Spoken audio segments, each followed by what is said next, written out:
حاضرین محترم، آج کی اس فہرست میں دو مخصوص مقررین ہیں جن کے وعظ کو سننے کے لیے ہم سب یہاں جمع ہیں اور ان کے لیے ہم پلکیں بچھائے بیٹھے ہیں۔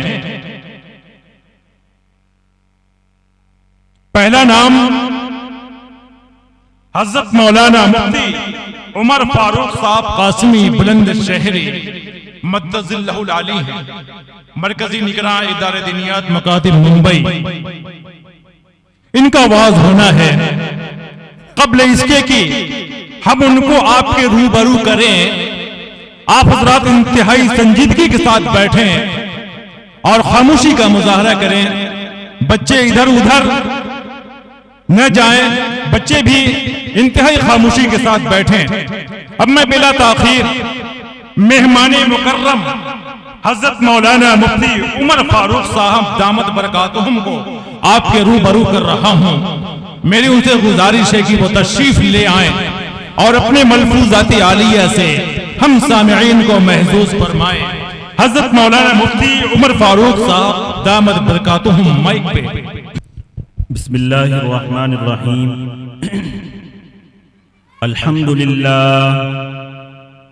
للہ نحمده ونستعینه ونستغفره ونؤمن به ونتوکل علیہ ونعوذ باللہ من شرور انفسنا ومن سیئات اعمالنا من يهده اللہ فلا مضل له ومن يضلله فلا هادی له ونشهد أن لا إله إلا الله وحده لا شريك له ونشهد أن سيدنا ومولانا محمدا عبده ورسوله صلى الله تعالى عليه وعلى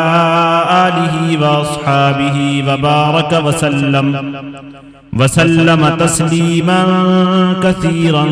كثيرا أما بعد، أعوذ بالله من الشيطان الرجيم،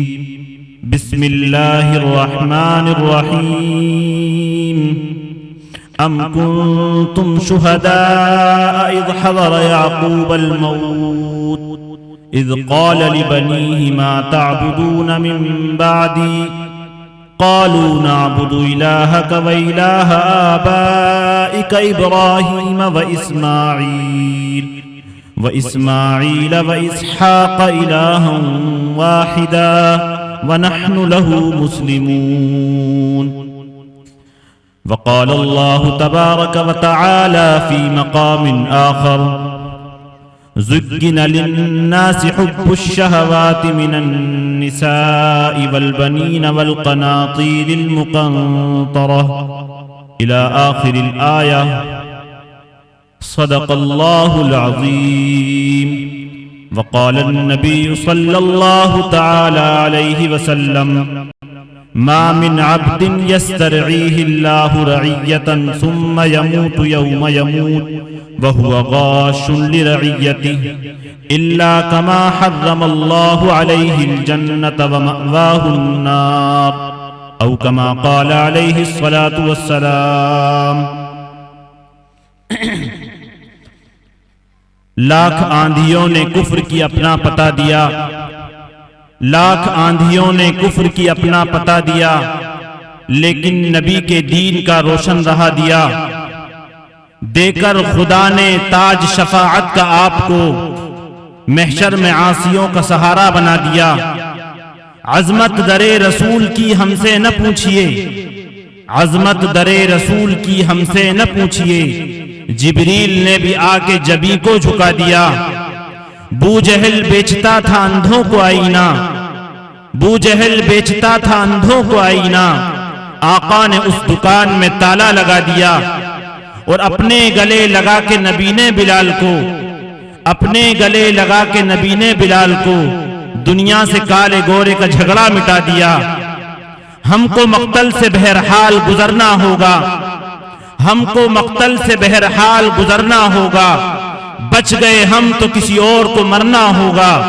اور آنے والی نسلوں کو تباہی سے بچانے کے لیے جو بھی کرنا ہے اسی نسل کو کرنا ہوگا۔ معزز اور محترم اسٹیج پر جلوہ افروز علماء اکرام، حاضرین محفل،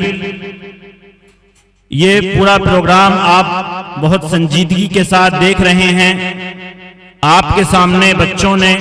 بہت ہی اچھے انداز میں پروگرام پیش کیے، بہت ہی اچھی نعتیں یہاں پڑھی گئیں۔ چند منٹ میں جو ٹائم مجھے ملا ہے آپ سے چند باتیں آپ سے عرض کرنی ہیں۔ اللہ تبارک و تعالیٰ نے انسان کو بے شمار نعمتوں سے نوازا ہے۔ اللہ تعالیٰ قرآن کریم کے اندر فرماتے ہیں وَإِن تَعُدُّوا نِعْمَةَ اللَّهِ لَا تُحْصُوهَا، کہ اگر تم اللہ کی نعمتوں کو گننا چاہو، شمار کرنا چاہو تو گن نہیں سکتے ہو۔ اللہ نے انسان کو بے شمار نعمتوں سے نوازا ہے، لیکن کچھ نعمتیں ایسی ہیں کہ جن نعمتوں کو اللہ نے دنیا کی ڈیکوریشن اور اٹریکشن کا ذریعہ بنایا ہے، یعنی وہ چیزیں ہماری زندگی کے لیے ڈیکوریشن ہے، اٹریکشن ہے، کھچاؤ ہے، ان سے فطری طور پر انسان کو محبت اور لگاؤ ہوتا ہے۔ اللہ تعالیٰ قرآن کریم کے اندر فرماتے ہیں المال والبنون زینت الحیات الدنیا، کہ دو چیزیں ایسی ہیں کہ فطری طور پر انسان کی زندگی میں ان چیزوں کی محبت ہوتی ہے۔ پہلی چیز ہے مال اور دوسری چیز ہے اولاد۔ یہ اولاد اللہ تعالیٰ کی اتنی عظیم اور اتنی بڑی نعمت ہے کہ انسان اس اولاد کے لیے ہر طرح کی پریشانی برداشت کرنے کے لیے تیار ہو جاتا ہے، یہاں تک کہ مال جو سب سے محبوب انسان کو ہوتا ہے، اس مال کو بھی اگر اولاد بیمار ہو جائے، اس کو کچھ پریشانی آ جائے تو انسان اس مال کو خرچ کرنے سے بھی پیچھے نہیں رہتا ہے۔ اولاد کی محبت انسان کے دل میں اتنی ہوتی ہے۔ اللہ تعالیٰ نے ایک اور موقع پہ فرمایا زُگِّنَ لِلنَّاسِ حُبُّ الشَّهَوَاتِ مِنَ النِّسَاءِ وَالْبَنِينَ وَالْقَنَاطِيرِ الْمُقَنطَرَةِ، فرمایا کہ 8 چیزوں کی محبت اللہ نے انسان کے دل میں ڈال دی ہے۔ عورت کی محبت، مال کی محبت، سونا چاندی کی محبت، زیورات کی محبت، ہتھیاروں کی محبت اور اس طرح کی چیزیں جو اللہ نے پوری ایک لسٹ بیان کی ہے۔ فرمایا یہاں پر دوسرے نمبر پر اللہ نے اولاد کو رکھا ہے کہ اولاد کی محبت فطری طور پر انسان کے دل میں ہوتی ہے۔ اولاد کے لیے انسان ہر کام کرنے کے لیے تیار ہو جاتا ہے، لیکن مسلمانوں سمجھنے کی بات یہ ہے کہ جس اولاد کو ہم اتنا چاہتے ہیں کہ اس کے لیے ہر طرح کی قربانی دینے کے لیے تیار ہو جاتے ہیں، اسی اولاد کے بارے میں اللہ تعالیٰ ایک موقع پر فرماتے ہیں کہ انما اموالکم و اولادکم فتنہ، کہ یاد رکھو یہی اولاد جس کو تم بہت محبت کرتے ہو، جس کو تم بہت چاہتے ہو، یہ اولاد یہ تمہارے لیے آزمائش بھی ہے، یہ تمہارے لیے ایک امتحان بھی ہے۔ اگر اللہ نے تمہیں اولاد کی نعمت سے نواز دیا تو یاد رکھیے یہ اولاد ایک آزمائش ہے، یہ اولاد امانت ہے، اور اس امانت کے بارے میں کل قیامت کے دن اللہ کے دربار میں پوچھا جائے گا۔ اللہ تعالیٰ سوال کریں گے کہ تم نے اپنی اولاد کے دین اور ایمان کے لیے، اس کے دین اور ایمان کے تحفظ کے لیے، اس کو دین پر باقی رکھنے کے لیے، اس کو ہمیشہ کے لیے ارتداد سے بچانے کے لیے تمہاری طرف سے کیا محنتیں ہوئی؟ بچے کے عقیدے کو مضبوط کرنے کے لیے، اس کو اسلام سے جوڑنے کے لیے اور ہمیشہ اسلام پر قائم رکھنے کے لیے تم نے اپنے بچوں کے لیے کیا محنتیں کی ہیں، کیا کوششیں کی ہیں؟ یہ سوال ہوگا ہر والد سے، ہر والدہ سے جس کو اللہ نے اولاد کی نعمت سے نواز دیا ہے، کیونکہ یہ اولاد ایک ایسی آزمائش ہے کہ اللہ تعالیٰ کسی کو اولاد دے کے آزماتے ہیں، کسی کو اولاد نہ دے کے آزماتے ہیں۔ اللہ تعالیٰ قرآن کریم کے اندر فرماتے ہیں کہ ہم جس کو چاہتے ہیں لڑکے دیتے ہیں، جس کو چاہتے ہیں لڑکیاں دیتے ہیں، جس کو چاہتے ہیں لڑکے بھی دیتے ہیں، لڑکیاں بھی دیتے ہیں، اور جس کو چاہتے ہیں بے اولاد بنا دیتے ہیں۔ چاہتا ہے، کوشش کرتا ہے کہ کوئی اولاد ہو جائے، لیکن اولاد نہیں ملتی ہے۔ معلوم یہ ہوا کہ جن کو اولاد کی نعمت سے نواز دیا گیا ان کی ذمہ داری ان لوگوں سے زیادہ ہے جو اولاد کی نعمت سے محروم ہیں۔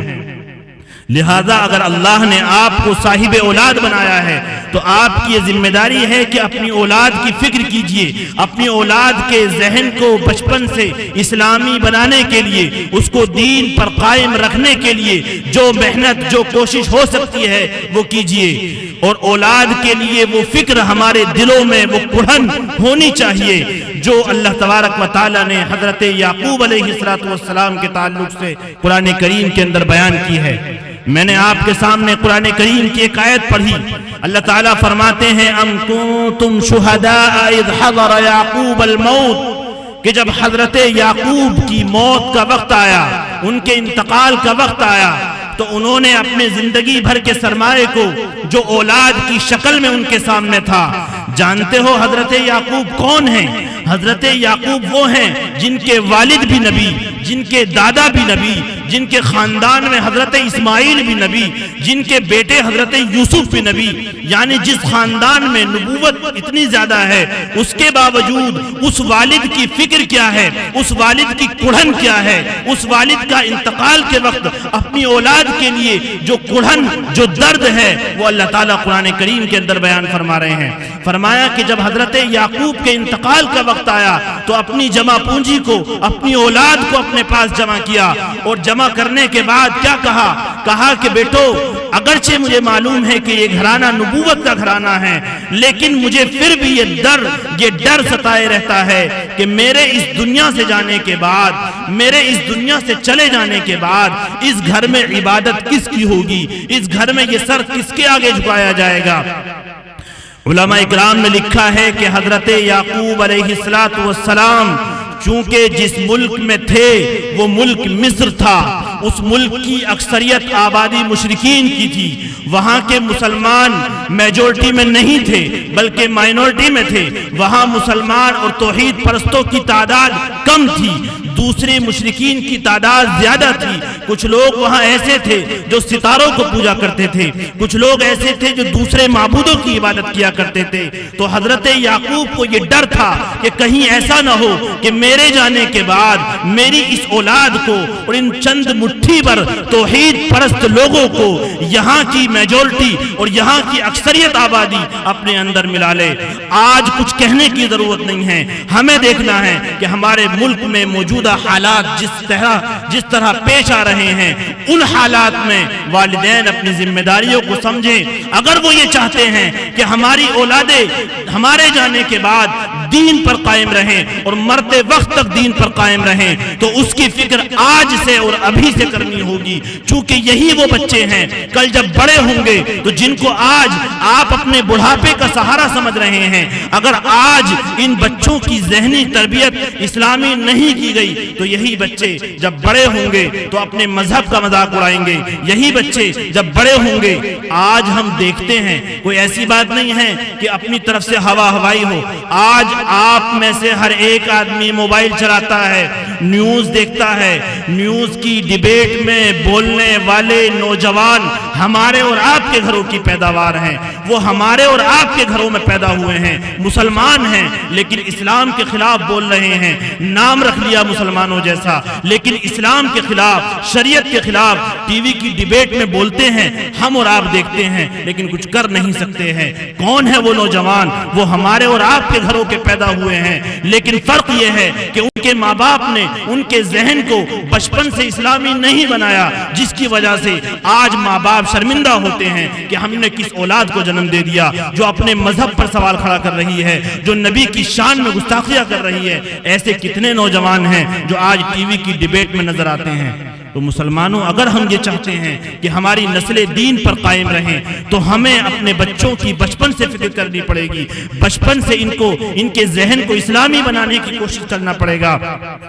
اگر بچپن سے اس بچے کی زندگی میں دین آئے گا تو یہ بچہ بڑا ہو کر اگر ڈاکٹر بنے گا تو آنے والے مریضوں کو گراہک نہیں سمجھے گا، ان کو کسٹمر نہیں سمجھے گا۔ ایسا نہیں ہے کہ جتنا چاہو دوائیں لکھ دو اور جتنا چاہو کاٹ لو۔ اگر یہ بچہ بچپن سے اسلامی ہوگا، اس کا ذہن اسلامی ہوگا تو اگر یہ وکیل بنے گا، ایک لائر بنے گا، تو آنے والے کلائنٹس کی مجبوریوں کا ناجائز فائدہ نہیں اٹھائے گا۔ اگر یہ بچہ بچپن سے وکیل ہوگا تو چاہے جس فیلڈ میں چلا جائے اپنے مذہب، اپنے دین اور اپنے ایمان سے سمجھوتا نہیں کرے گا۔ لیکن اگر اس بچے کے ذہن کو بچپن سے اسلامی نہیں بنایا گیا اور ہماری بچیوں کے ذہنوں کو بچپن سے اسلامی نہیں بنایا گیا تو یہ بچے اور یہ بچیاں بڑے ہوں گے اور ماحول کے رنگ میں ڈھل کر اور نہ جانے اپنے ایمان کا سودا کس طریقے سے کریں گے۔ جو آج ہم دیکھتے ہیں کہ ہمارے گھر کی بچیاں اور ہمارے گھر کے نوجوان بچے جس بے راہ روی کے شکار ہیں، جس طریقے سے اپنی جوانی کو ضائع کر رہے ہیں،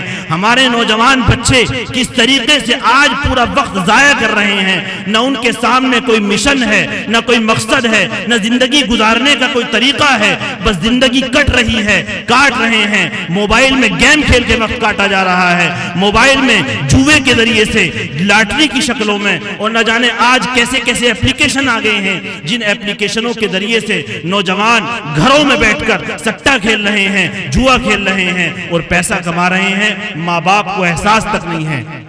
اللہ تعالیٰ نے جس جوئے کے بارے میں قرآن میں کہا تھا کہ انما الخمر والمیسر والانصاب والازلام رجس من عمل الشیطان، آج ہمارے نوجوان پہلے بچے تاش کھیلتے تھے، جوا کھیلتے تھے، کوئی آتا تھا پتہ چل جاتا تھا، بچے اس تاش کے پتوں کو چھپا لیا کرتے تھے۔ لیکن آج گھر گھر کے اندر بچہ موبائل اپلیکیشن کے ذریعے سے جوا کھیل رہا ہے، پیسے کما رہا ہے، 10 روپے لگا کے کوئی 100 روپے کما لیتا ہے، کوئی لاکھ روپے کما لیتا ہے، کوئی کچھ نہیں کما پاتا ہے۔ یہی تو جوئے کی شکلیں ہیں، اور ماں باپ کو احساس تک نہیں ہے کہ وہ بچہ جو میری بغل میں برابر میں لیٹا ہوا ہے وہ موبائل پہ بیٹھا ہوا جوا کھیل رہا ہے۔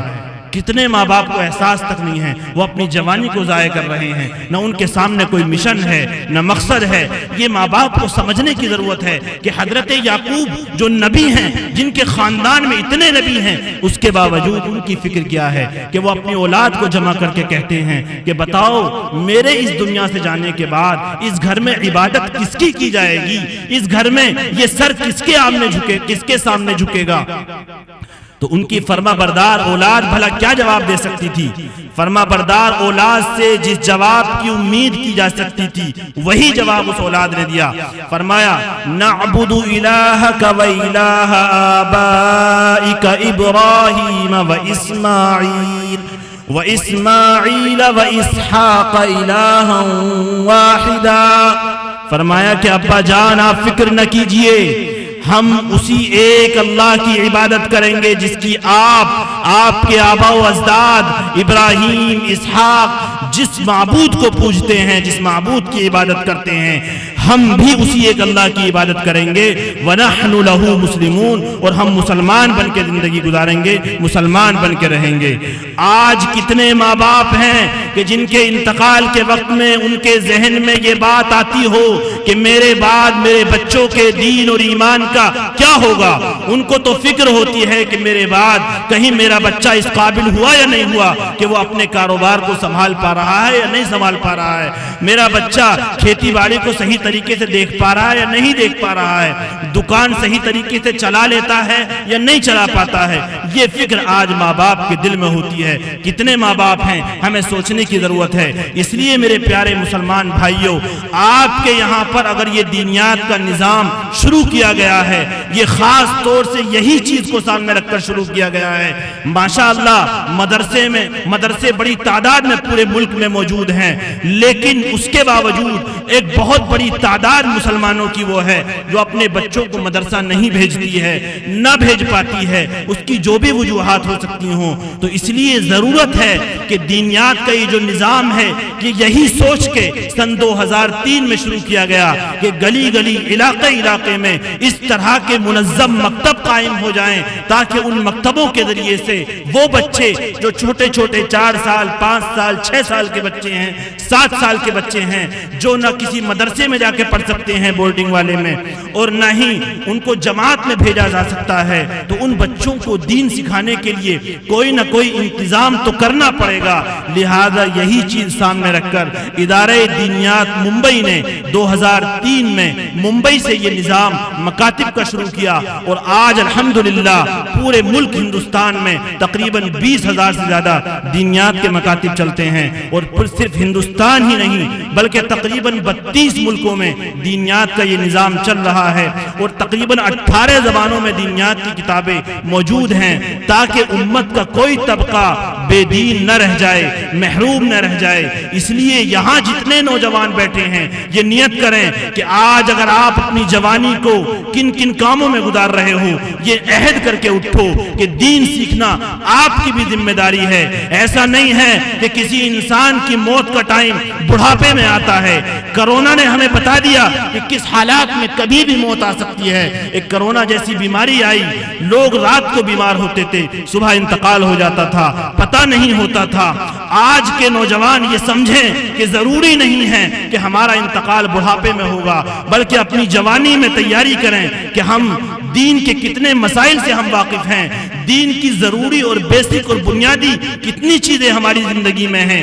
آج کے نوجوانوں کے حالات تو یہ ہیں کہ ان کو نہ پاک ہونے کا طریقہ معلوم ہے، نہ غسل کے فرائض معلوم ہیں۔ ابھی آپ اپنے محلے کا سروے کر لیجئے اور پورا محلہ آپ اپنا دیکھ لیجئے، آپ ایسے 100 نوجوانوں کو اٹھا لیجئے کہ جن نوجوانوں کا نہ جماعت میں وقت لگا ہے، نہ وہ کسی مدرسے میں پڑھے ہیں، 100 میں سے 90 بھی آپ کو غسل کے فرائض نہیں سنا پائیں گے۔ یہ حالات ہیں مسلمانوں کے، اور ہم کہتے ہیں کہ ہم مسلمان ہیں، نبی کے امتی ہیں، نبی سے سچا عشق کرتے ہیں۔ صرف نعرہ لگا لینے سے عشق نہیں ہو جاتا، اپنی زندگی کو ٹٹولیے کہ آپ کو غسل کے فرائض معلوم ہیں، کیا آپ کو وضو کے فرائض معلوم ہیں، جو دین کی بیسک اور بنیادی چیزیں ہیں، یعنی جن کے بارے میں اللہ کے نبی نے فرمایا طلب العلم فریضۃ علی کل مسلم، کہ ہر مسلمان مرد اور عورت کے اوپر دین کا بنیادی علم سیکھنا فرض ہے۔ لیکن اس کے باوجود بہت بڑی تعداد نوجوان بچوں اور بچیوں کی ایسی ملے گی جنہیں دین کی ضروری چیزیں بھی معلوم نہیں ہیں۔ یہ حالات ہیں آج ہمارے مسلمانوں کے، تو ان حالات میں نوجوان اپنی ذمہ داری کو سمجھیں۔ موبائل میں جو وقت ضائع کرتے ہیں، سوشل میڈیا کے ذریعے سے آج ہمارے بچے رات تقریباً 2-2 بجے تک، 3-3 بجے تک موبائل پہ مشغول ہیں۔ باپ کو کوئی فکر نہیں ہے، ماں کو کوئی فکر نہیں ہے۔ ہماری بچیاں برابر میں ماں بیٹھی ہوئی تہجد کی نماز پڑھ رہی ہے، دوسرے کمرے میں بچیاں 4 بجے چیٹنگ کر رہی ہے، ماں کو کوئی خبر ہی نہیں ہے۔ گھر سے بچیاں نکلتی ہیں برقعے میں، لیکن بڑی تعداد میں جوس کی دکانوں پر بیٹھ کر لڑکوں کے ساتھ میں جوس پی رہی ہیں، کافیاں پی رہی ہیں۔ یہ ایک حقیقت ہے، ایسا نہیں ہے کہ کوئی ایکسٹرا باتیں کر رہا ہوں، یہ حقیقت ہے۔ آج جگہ جگہ یہ ماحول بن چکا ہے۔ اس کے کون ذمہ دار ہیں؟ ماں باپ ذمہ دار ہیں۔ اگر وہ جان بوجھ کر اندھے بنے ہوئے ہیں، جان بوجھ کر معلوم ہوتے ہوئے کہ ہاں ہماری نوجوان بچے اور نوجوان بچیاں کس راہ پہ جا رہی ہیں، جان بوجھ پر آنکھیں موند لیے ہیں اور جان بوجھ کر اپنی آنکھوں کو بند کر کے بس فتنے کے ڈر سے خاموش بیٹھے ہیں، تو یاد رکھیے آج آپ دنیا میں خاموش ہیں، کل قیامت کے دن اللہ تبارک و تعالیٰ کے سامنے آپ اس سوال کو دیے بغیر بچ نہیں سکتے ہیں۔ اللہ کے نبی نے فرمایا ما من عبد یسترعیہ اللہ رعیۃ ثم یموت یوم یموت وہو غاش لرعیتہ۔ اللہ کے نبی نے فرمایا کہ اللہ نے اگر کسی انسان کو کوئی ذمہ داری دی، اللہ نے اگر کسی انسان کے ذمے کچھ چیز کی ذمہ داری دے دی، پھر اس نے اس ذمہ داری کو پورا نہیں کیا، اس میں خیانت سے کام کیا، اس میں دھوکے سے کام لیا، اس میں فراڈ سے کام لیا، تو اللہ کے نبی نے فرمایا اسی حالت میں وہ اس دنیا سے چلا گیا تو اللہ تبارک و تعالیٰ ایسے انسان کے اوپر جنت کو حرام کر دیں گے۔ سوچئے ذرا، اگر اللہ نے آپ کو اپنی اولاد کی ذمہ داری دی ہے، اللہ کے نبی نے ایک موقع پر فرمایا الا کلکم راع وکلکم مسئول عن رعیتہ، فرمایا آگاہ ہو جاؤ، خبردار ہو جاؤ، تم میں سے ہر ایک انسان سے قیامت کے دن اس کے ماتحت لوگوں کے بارے میں پوچھا جائے گا۔ ایک باپ سے سوال ہوگا کہ تم نے اپنی بچوں کے دین اور ایمان کو بنانے کے لیے کیا کوششیں کی ہیں۔ ایک ماں سے سوال ہوگا کہ تم نے اپنی بچیوں کے لیے، اپنے بچوں کے لیے، ان کو دین پر قائم رکھنے کے لیے کیا محنتیں کی ہیں۔ تمہیں تو معلوم تھا کہ بچیاں کس سے بات کرتی ہے، اس کے باوجود تم نے باپ سے چھپایا ڈر سے۔ آج عورتیں یہی کر رہی ہیں، انہیں معلوم ہوتا ہے بچیاں ماں کے قریب ہوتی ہیں، انہیں سب پتہ چل جاتا ہے، لیکن اس کے باوجود جان بوجھ کر نظر انداز کیا جاتا ہے، جس کی وجہ سے وہ بچیاں پھر وہ قدم اٹھاتی ہیں کہ جس کی وجہ سے مذہب کے لوگ بھی شرمسار ہوتے ہیں اور ماں باپ کو بھی شرمیں جھکانی پڑتی ہیں، نگاہیں جھکانی پڑتی ہیں۔ اس لیے میری پیاری ماں اور بہنیں اگر سن رہی ہیں، یا میرے یہاں پر جتنے بھی بچوں کے والد بیٹھے ہیں، اگر میری کوئی بات ان کو تلخ لگ رہی ہو تو میں اس کے لیے آپ سے معذرت چاہوں گا، لیکن حقیقت ہے آج سماج میں یہی چل رہا ہے اور ماں باپ نظر انداز کر رہے ہیں۔ میرے پیارے بھائیوں، نظر انداز نہ کرو، اپنے نوجوانوں کی فکر کرو۔ جن نوجوانوں کو آپ یہ سمجھتے ہو کہ ابھی تو یہ 16 سال کا بیبی ہے اور بچہ ہے، یہی نوجوان جب تھوڑا بڑا ہوتا ہے تو وہ قدم، وہ گل کھلاتا ہے کہ آپ کی نگاہیں بھی نیچے جھک جاتی ہیں۔ آج ہمارے بچے جن جن برائیوں میں مبتلا ہیں ہم سمجھ نہیں پا رہے ہیں۔ میرا ٹارگیٹ خاص طور سے وہ نوجوان نسل جو آج میرے سامنے بیٹھی ہوئی ہے، ان سے میں مخاطب ہو کے کہنا چاہتا ہوں کہ آپ کی یہ ذمہ داری ہے، آپ ایسے نوجوان بنیے کہ جن نوجوانوں کے بارے میں قرآن نے کہا ہے رجال لا تلہیہم تجارۃ ولا بیع عن ذکر اللہ واقام الصلاۃ۔ اللہ تعالیٰ قرآن کریم کے اندر ایسے نوجوانوں کے بارے میں بتا رہے ہیں کہ کچھ ایسے نوجوان ہیں کہ ان کے اندر اتنا عبادت کا شوق، عبادت اللہ کا خوف ہوتا ہے کہ نہ تجارت نہ کوئی کاروبار ان کو اللہ کے ذکر سے غافل کر پاتا ہے، نہ نماز سے غافل کر پاتا ہے۔ آج ہم دیکھیں کہ ہماری مسجد فجر کے وقت میں صرف بوڑھوں سے آباد ہیں، ورنہ نوجوان نسل سو رہی ہے اور ہم رونا روتے ہیں کہ مسلمان پریشان ہیں، مسلمانوں کو ستایا جا رہا ہے، مسلمانوں کی مسجدوں پر حملے کیے جا رہے ہیں۔ ہمیں سوچنے کی ضرورت ہے کہ آج ہم میں سے کتنے نوجوان ہیں جنہوں نے لاسٹ ٹائم، کوئی بھی جتنے یہاں بیٹھے ہیں اپنے بارے میں غور کریں کہ آج نماز ہمارے لیے اجنبی بن گئی، قرآن ہمارے لیے اجنبی بن گیا۔ قرآن پڑھے ہوئے کتنے دن ہو گئے؟ جتنے نوجوان ہیں خود اپنے بارے میں سوچ لیں کہ ہمیں قرآن پڑھے ہوئے کتنے دن ہو گئے۔ بہت سے لوگ تو ایسے ہوں گے جنہوں نے پچھلے رمضان میں کھولا ہوگا، اور ابھی پوچھ لیں کہ فیس بک چلائے ہوئے کتنی دیر ہو گئی تو ابھی 5 منٹ پہلے دیکھا تھا، واٹس ایپ چلائے ہوئے کتنی دیر ہو گئی بس ابھی 2 منٹ پہلے چیک کیا تھا، انسٹاگرام چلائے ہوئے ابھی بس تھوڑی دیر پہلے چیک کیا تھا۔ یعنی اسنیپ چیٹ، انسٹاگرام، فیس بک، واٹس ایپ یہ سب چل رہے ہیں، لیکن قرآن ہمارے لیے اجنبی ہو گیا ہے۔ اللہ کے نبی نے فرمایا فطوبى للغرباء، فرمایا کہ ایک زمانے میں اسلام اجنبی ہو جائے گا تو خوشخبری ہے ایسے لوگوں کے لیے جو اجنبیوں کے ساتھ اجنبی بن جائیں۔ یعنی کہ اللہ کے نبی نے فرمایا کہ ایک زمانہ ایسا آئے گا کہ نماز پڑھنے والے بے نمازیوں میں اپنے آپ کو اجنبی محسوس کریں گے۔ ایسے اجنبیوں کے لیے خوشخبری ہے۔ قرآن پڑھنے والے جو لوگ وہاں پر سارے کے سارے ایسے ہیں جو کوئی قرآن نہیں پڑھتا یا کوئی قرآن نہیں پڑھنا جانتا، اگر ایسوں کے بیچ میں ایک آدمی قرآن پڑھ رہا ہے تو اللہ کے نبی نے فرمایا فطوبى للغرباء۔ تو اس لیے میرے نوجوانوں ایسے بنو، اپنے اندر دین کا شوق پیدا کرو۔ ابھی یہ جوانی ہے اور یہ جوانی کتنے دن کی ہے، جوانی ڈھلے گی تو آپ کو احساس ہوگا کہ ہم نے اپنا وقت ضائع کر دیا، ہم پورا کا پورا وقت ضائع کر چکے ہیں۔ اس لیے میں نوجوانوں سے کہوں گا کہ موبائل میں، سوشل میڈیا میں وقت کو ضائع کرنا چھوڑ دیں، اپنے پیسے کو ضائع کرنا چھوڑ دیں، اپنا صحیح وقت استعمال کریں۔ بس ایک حدیث سنا کر اپنی بات کو ختم کر دوں گا۔ اللہ کے نبی حضرت محمد صلی اللہ علیہ وسلم نے ارشاد فرمایا لا تزول قدم ابن آدم من عند ربه یوم القیامہ۔ فرمایا اللہ کے نبی نے کہ کسی انسان کو قیامت کے دن اپنی جگہ سے ایک قدم ہلنے کی اجازت نہیں ہوگی جب تک کہ وہ اللہ تعالیٰ کے 5 سوالوں کے جواب نہیں دے دے گا۔ اور یہ سوال صرف کسی عام انسان سے نہیں ہوں گے، سب سے ہوں گے، مجھ سے بھی ہوں گے، آپ سے بھی ہوں گے، ہر ایک سے ہوں گے۔ اللہ کے نبی نے فرمایا کہ کسی انسان کو قیامت کے دن اپنی جگہ سے ایک قدم ہلنے کی اجازت نہیں ہوگی جب تک کہ وہ اللہ کے ان 5 سوالوں کے جواب نہیں دے دے گا۔ فرمایا اللہ کے نبی نے کہ پہلی چیز، فرمایا کہ سب سے پہلا سوال ہوگا عن عمرہ، اس کی عمر کے بارے میں سوال ہوگا کہ تم نے اپنی عمر کو کہاں کھپایا، اپنی عمر کو کن کاموں میں خرچ کیا، اپنی جو زندگی ملی، کسی کو 20 سال، کسی کو 30 سال، کسی کو 40 سال، کسی کو 50 سال، جتنی تمہیں زندگی ملی ہے تم نے اپنی زندگی کو کہاں خرچ کیا، کن کاموں میں خرچ کیا۔ آج ہم میں سے ہر ایک سوچ لے کہ اگر کوئی ہم سے یہ کہنے لگے کہ اپنے پچھلے 3 گھنٹے کا حساب دے دیجئے کہ آپ نے فلاں منٹ میں کیا کیا، تو ہم جواب نہیں دے پائیں گے، لیکن اللہ تعالیٰ پوری زندگی کے بارے میں سوال کریں گے کہ تم نے اپنی زندگی کو کہاں کھپایا تھا، اپنی زندگی کن کاموں میں تم نے گزاری تھی، آیا حرام کمانے میں گزاری ہے، حرام کھیلنے میں گزاری ہے، کیا کیا تم نے اپنی زندگی کا، جواب دیجئے۔ دوسرا سوال ہوگا اللہ کی طرف سے،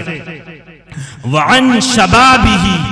وَعَن شَبَابِهِ، جوانی کے بارے میں سوال ہوگا، یعنی جوانی کا زمانہ اللہ نے الگ سے عمر کے اندر الگ سے کر دیا، حالانکہ پوری عمر کے اندر جوانی آ چکی تھی، لیکن جوانی کا سوال الگ سے ہوگا۔ جو جوانی کی عمر ہوتی ہے، یہ ایک ایسی عمر ہوتی ہے جس میں انسان کی امنگیں، انسان کی خواہشات، انسان کی تمنائیں، انسان کی اچھائیں، انسان کے اندر کی طرح طرح کی جو چیزیں ہوتی ہیں وہ نکل کے باہر آتی ہیں۔ انسان یہ چاہتا ہے کہ میں دیکھنے میں اچھا لگوں، میرے کپڑے اچھے لگیں، میرے ہیئر سٹائل، میرا بال اچھے لگیں، میرا سب کچھ اچھا لگے، بہترین موبائل ہو میرے ہاتھ میں، سب لوگ دیکھیں تو تعریف کریں، واہ کیا نوجوان ہے، کیا ہینڈسم ہے، یعنی ہر ایک کی یہ تمنا ہوتی ہے۔ فرمایا کہ یہی جوانی کا زمانہ بڑا ہی اللہ کی نظر میں بڑا ہی پیارا زمانہ ہوتا ہے کہ اس زمانے کا کیا ہوا سجدہ اور اس زمانے کی ہوئی عبادت اور اس زمانے میں کیا ہوا کوئی بھی کام،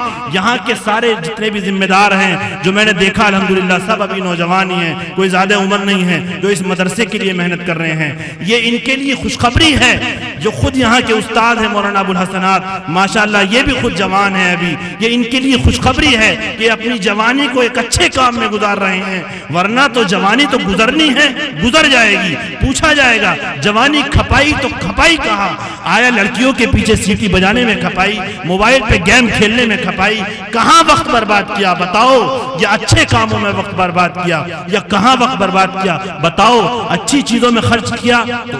اس کا بدلہ ملنا ہے اور ضرور ملے گا۔ اور تیسرا سوال اللہ کے نبی فرماتے ہیں کہ اللہ تعالیٰ قیامت کے دن پوچھیں گے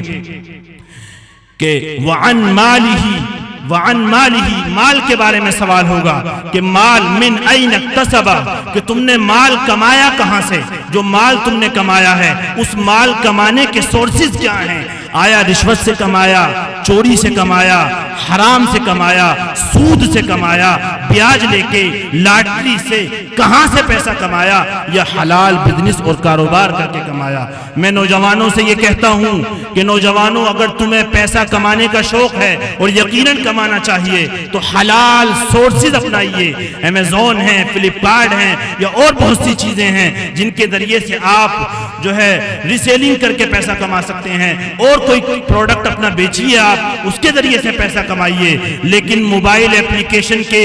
جو یہ لت آپ کو پڑی ہوئی ہے گیم کھیل کے جو آپ پیسہ کما رہے ہیں، یاد رکھیے جوئے کی شکلیں ہیں، اس میں اپنی جوانی کو ضائع نہ کیجیے۔ آپ خود اس پیسے سے اگر گھر میں کھانا لا کے دیں گے امی کو تو کیوں ان کی نمازوں کو خراب کرنا چاہتے ہیں؟ کیوں اپنے ماں باپ کے حج کو برباد کرنا چاہتے ہیں حرام کما کے؟ اس لیے میں نوجوانوں سے کہتا ہوں کہ اپنی کمائی کو پاک کیجیے، حلال کیجیے۔ تو فرمایا سوال ہوگا کہ مال کمایا کہاں سے، اور اگلا سوال ہوگا وفیما انفقہ، کہ اس مال کو خرچ کہاں کیا؟ وہ پیسہ شادیوں میں خرچ ہوا، آج لاکھوں لاکھوں روپے خاندانیوں کو خوش کرنے کے لیے شادی میں خرچ کیے جاتے ہیں، برتھ ڈے پارٹی میں خرچ کیے جاتے ہیں۔ آج کے باپ کو تو اپنے بچے کو سمجھانا چاہیے کہ بیٹے ہم مسلمان ہیں، ہم برتھ ڈے نہیں منایا کرتے، لیکن وہ باپ کس منہ سے سمجھائے گا جو باپ خود اسکول میں اپنے 8 سال 10 سال کی بچی کے ڈانس کی ویڈیو بناتا ہے اور اسے اسٹیٹس پہ لگاتا ہے کہ دیکھو میری بچی نے کتنا اچھا ڈانس کیا ہے، وہ چاہتا ہے کہ سب تعریف کریں، تو بھلا وہ باپ اپنے بچوں کو کیسے روک سکتا ہے کہ بیٹے برتھ ڈے نہیں منانا ہے، اینیورسری نہیں منانی بنانی ہے، وہ کیسے روکے گا؟ وہ نہیں روکے گا، اس لیے کہ خود وہ اس چیز میں مبتلا ہے۔ تو سوال ہوگا کہ تم نے پیسہ کہاں خرچ کیا؟ آپ نے اگر پیسہ اپنے بچوں کی تعلیم، ایجوکیشن کے اوپر خرچ کیا ہوگا تو یاد رکھیے یہ وہ پیسہ ہے جو آپ سب سے بہترین جگہ استعمال کر رہے ہیں، جس کا کل قیامت کے دن آپ کو بہترین بدلہ ملنے والا ہے انشاءاللہ تعالی۔ اور پانچواں اور آخری سوال، اس کے بعد میں اپنی بات کو ختم کر دیتا ہوں کیونکہ میرا وقت پورا ہو گیا ہے۔ آخری سوال اللہ تعالیٰ پوچھیں گے کہ جو علم تمہیں دیا گیا ہے اس پر تم نے کتنا عمل کیا؟ جو علم تمہیں دیا گیا اس پر کتنا عمل کیا؟ فیما عملا، جو کچھ تمہیں دیا گیا تھا اس پر کتنا عمل تمہارا رہا، عمل کتنا کیا تم نے؟ آپ یہاں جلسے میں آئے ہیں، جلسے میں آپ نے دین کی باتیں سنی، بہت سے علماء اکرام میرے سے پہلے بھی آپ کے سامنے بیان کر رہے تھے، قرآن کریم کی عظمت بیان کی گئی، ابھی آگے بھی بیان کریں گے۔ ہماری ذمہ داری ہے کہ ہم نے بات کو پہنچا دیا، اب آپ کی ذمہ داری ہے کہ آپ نے اس پر کتنا عمل کیا یا کتنا ان باتوں کو آپ اپنے دل پہ لے رہے ہیں۔ آپ سے سوال ہوگا کہ جتنا علم آپ کو ملا تھا، چاہے وہ پڑھ کر ملا ہو یا سیکھ کر ملا ہو یا سن کر ملا ہو، اس پر آپ نے کتنا عمل کیا؟ تو ان 5 سوالوں کے جواب کی تیاری کر لیجئے، پھر دیکھیے کہ ہماری زندگی میں کہاں ہیں، کہاں ہم اپنی زندگی گزار رہے ہیں۔ اللہ تبارک و تعالی ہم سب کو عمل کی توفیق عطا فرمائے۔ اللہ تعالیٰ اس ادارے کو، اس دینیات کے نظام کو جو چلا رہے ہیں اور جتنے ذمہ داران اس میں مدد کر رہے ہیں، جتنے بھی اس میں سپورٹر ہیں نوجوان محلے کے، اللہ تعالیٰ ان تمام کو بہترین بدلہ عطا فرمائے۔ وآخر دعوانا الحمدللہ رب العالمین۔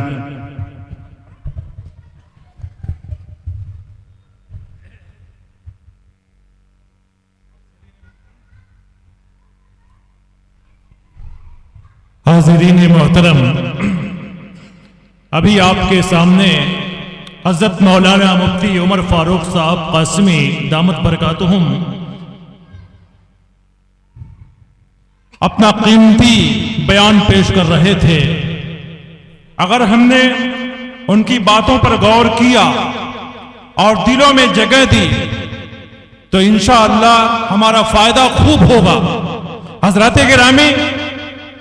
اگر ہم نے اپنے آپ کو مدارس سے، مساجد سے وابستہ رکھا اور اپنے بچوں کو بھی جوڑے رکھا تو انشاءاللہ ہمارے بچے دیندار بنیں گے، ہمارے بچے باحیا بنیں گے۔ آج کائنات میں جہاں کہیں بھی نیکی نظر آ رہی ہے،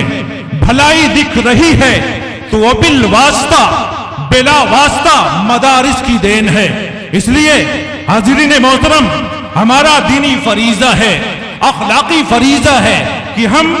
مساجد اور مکاتب کو مضبوط بنائیں اور ان سے اپنے رشتے کو مضبوط کریں، ان سے اپنے تعلق کو مضبوط کریں، قوی سے قوی تر بنائیں اور بچوں کو جوڑیں۔ خدا نخواستہ اگر ہم نے ان مکاتب سے، مساجد سے اپنے بچوں کو جوڑا نہیں تو آگے کی نسلیں ایمان پر قائم رہیں گی، اس کی کوئی گارنٹی نہیں ہے۔ اس لیے حضرات گرامی، اگر ہم چاہتے ہیں کہ ہماری اولادیں 5 وقت نماز کی عادی بن جائیں تو ہمیں 6 وقت کی نماز کا اہتمام کرنا ہوگا، تہجد کے وقت اٹھ کر کے دعائیں کرنی ہوں گی، تو پھر جا کر کے ان سے امید رکھی جا سکتی ہے کہ وہ نماز پڑھنے کے قابل ہوں گے، نماز کا اہتمام کریں گے۔